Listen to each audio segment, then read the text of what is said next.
Interceding for the Deliverance of Nations. Rees Howells, a 20th century missionary to Africa and later to Europe, dared to ask for more.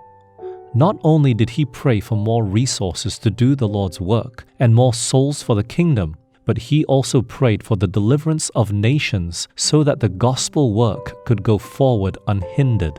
This powerful revivalist and intercessor built a Bible college in Wales just a few years before World War II began.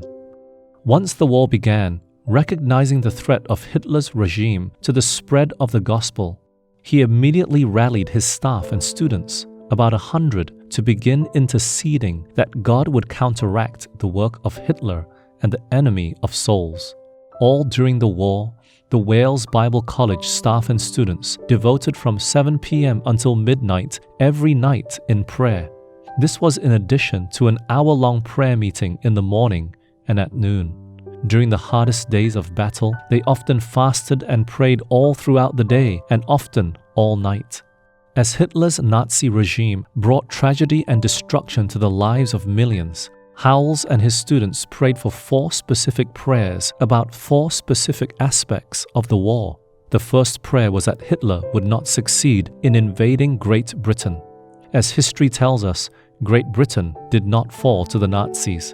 But if the Germans had kept up their bombing just 5 more minutes on that last horror-filled day, Great Britain would have fallen into their grasp. The second prayer was that Hitler would not attack Egypt and gain Alexandria. The third prayer was that he would not succeed in overthrowing Moscow, and the fourth was that he would not succeed in his attack against Stalingrad.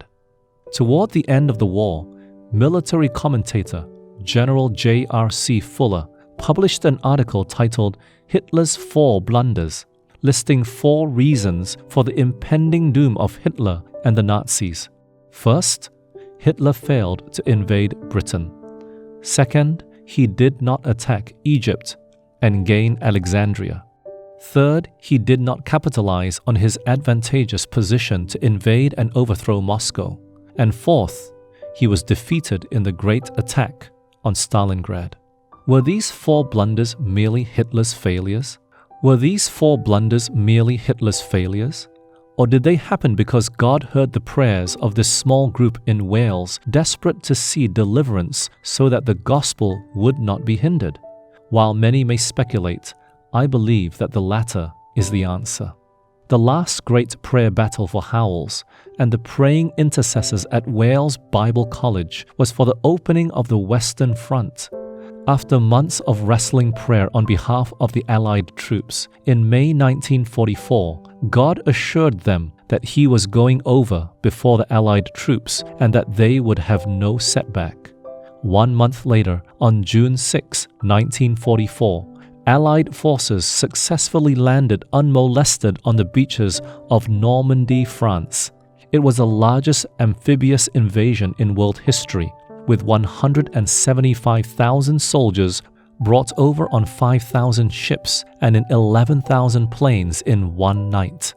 Now known as D-Day, this was a great turning point in the war against Hitler. We have since learned that this night was the only night of the war that no Nazi U-boats patrolled the English Channel. What would have happened that day if Rees Howells and his students at Wales Bible College had not been praying? Inspiration tells us, success does not depend upon numbers. God can deliver by few as well as by many. He is honored not so much by the great numbers as by the character of those who serve him.